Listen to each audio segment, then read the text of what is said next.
Olá pessoal, sejam muito bem-vindos a mais um vídeo do canal, mais uma vez compartilhando conhecimento.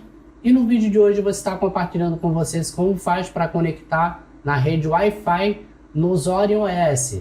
Eu já estou aqui na área de trabalho do Orion OS. Próximo à data e hora do sistema operacional Orion OS, nós temos aqui o ícone de som e o ícone do botão desligar. Vamos clicar aqui, vai expandir aqui o menu de opções.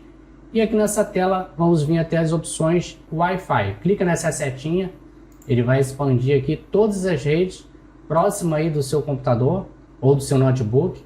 E aparece aqui no meu exemplo, a rede que eu quero conectar é AG. Vocês vão procurar o nome da sua rede, da sua residência. Vão clicar nela.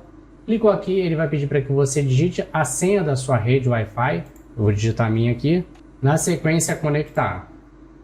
Ele vai fazer aqui a validação e pronto, aí já aparece aqui conectado. Depois de conectado, ele vai exibir aqui a anteninha cheia, sem erro, significa que foi conectado com sucesso. E você pode clicar aqui e verificar se realmente foi conectado.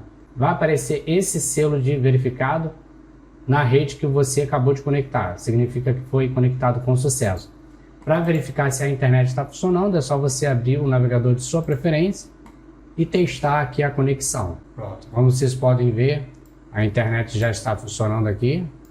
Podemos digitar aqui para testar google.com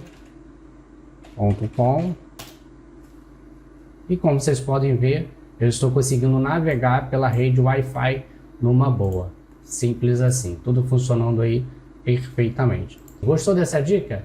Deixe o joinha de vocês, se inscrevam no nosso canal para ficarem por dentro de todas as novidades. Nos encontramos até o próximo vídeo e tchau pessoal!